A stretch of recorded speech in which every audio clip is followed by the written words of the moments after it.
Yeah,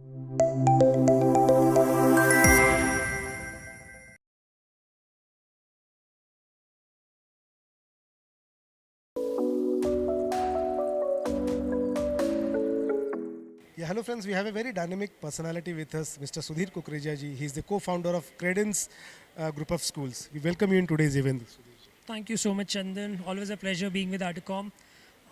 I think we've seen a long journey coming together with you. I've known you for almost like what, 6, 7 years now, and I'm sure we've grown together. We've grown like amazing. Both of us have a lot to learn from each other, and pleasure being a part of ArdorComm. And I'm at your home turf, Pune, and specifically when we are launching Kidzonia schools in Pune, really a pleasure. I think being around in this conference and meeting all the dignitaries. Would like to know a bit more about your organization. How are you expanding? What is your vision of expansion? So I think the recent development that has happened in our group is the addition of the Kidzonia International Preschools. Immediately after the pandemic, there was a significant need for some high quality preschools because of course, the aftermath of the pandemic. And Kidzonia has taken a real challenging and I'll say an arduous mandate to set up a chain of company-owned, company-operated preschools, very high-quality premium schools. We've launched about 27 branches in the last 2 years after the pandemic.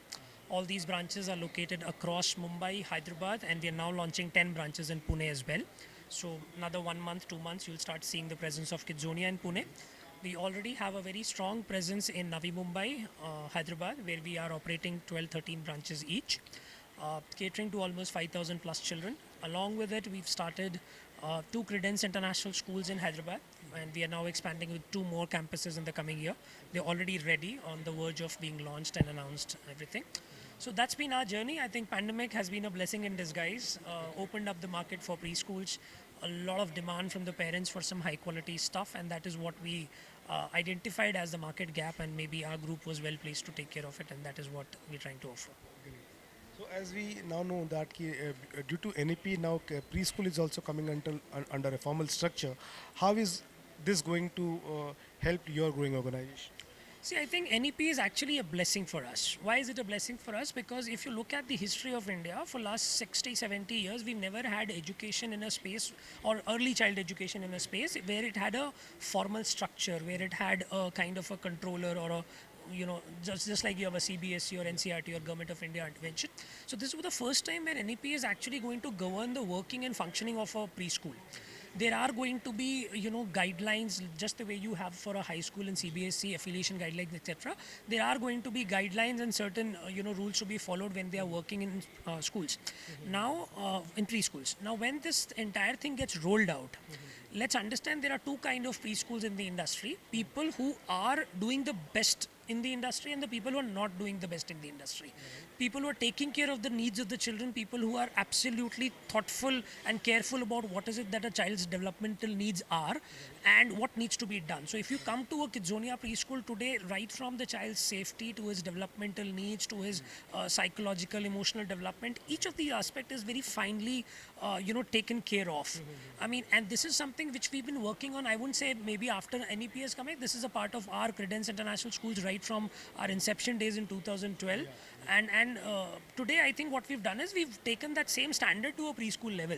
So we probably have a lot to offer to the industry, and maybe anybody in the industry wants to come and exchange that knowledge with us. We are more than happy to partner.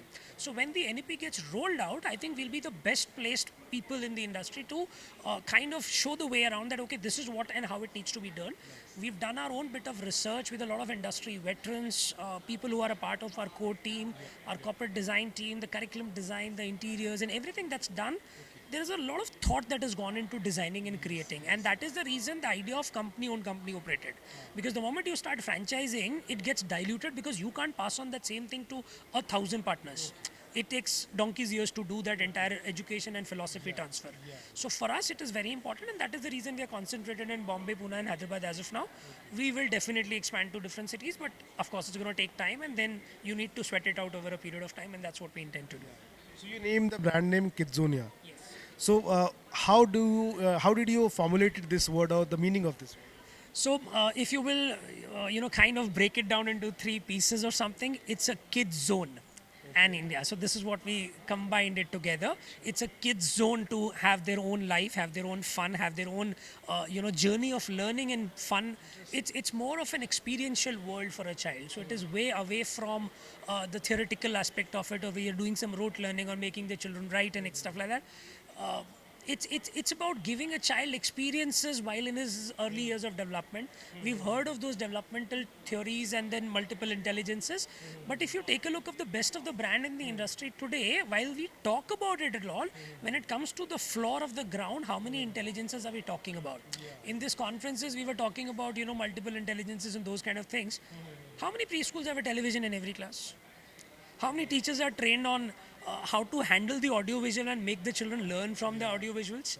We've never made it a part of it. We always say that, okay, screen time is bad.